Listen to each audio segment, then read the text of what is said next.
Hello everybody, today we'll be talking about the many horrific and disturbing elements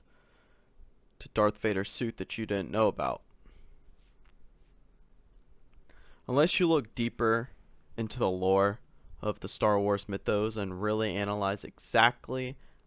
how someone like Darth Vader can endure such a devastating encounter and then be able to return and function following simply by watching the films, many of the most disturbing and painful elements of Vader's suit and cybernetics are completely glanced over, such as the fact that Darth Vader's vocal cords are so damaged that even by speaking without the aid of his helmet, it causes him excruciating pain and is nearly impossible, and yet the Sith Lord Darth Vader is one of the most powerful characters we have ever seen in the history of Star Wars galaxy. Today,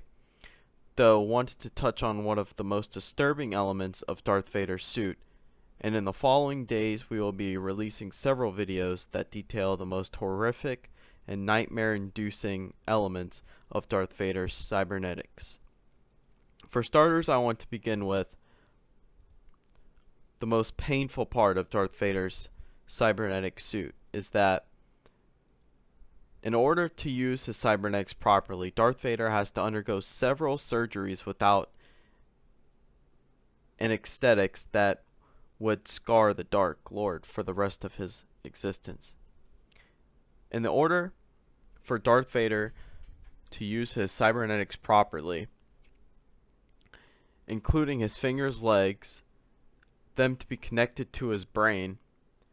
what this meant is that the medical droids had to open his skull and spine and surgically insert needles into them. Without these,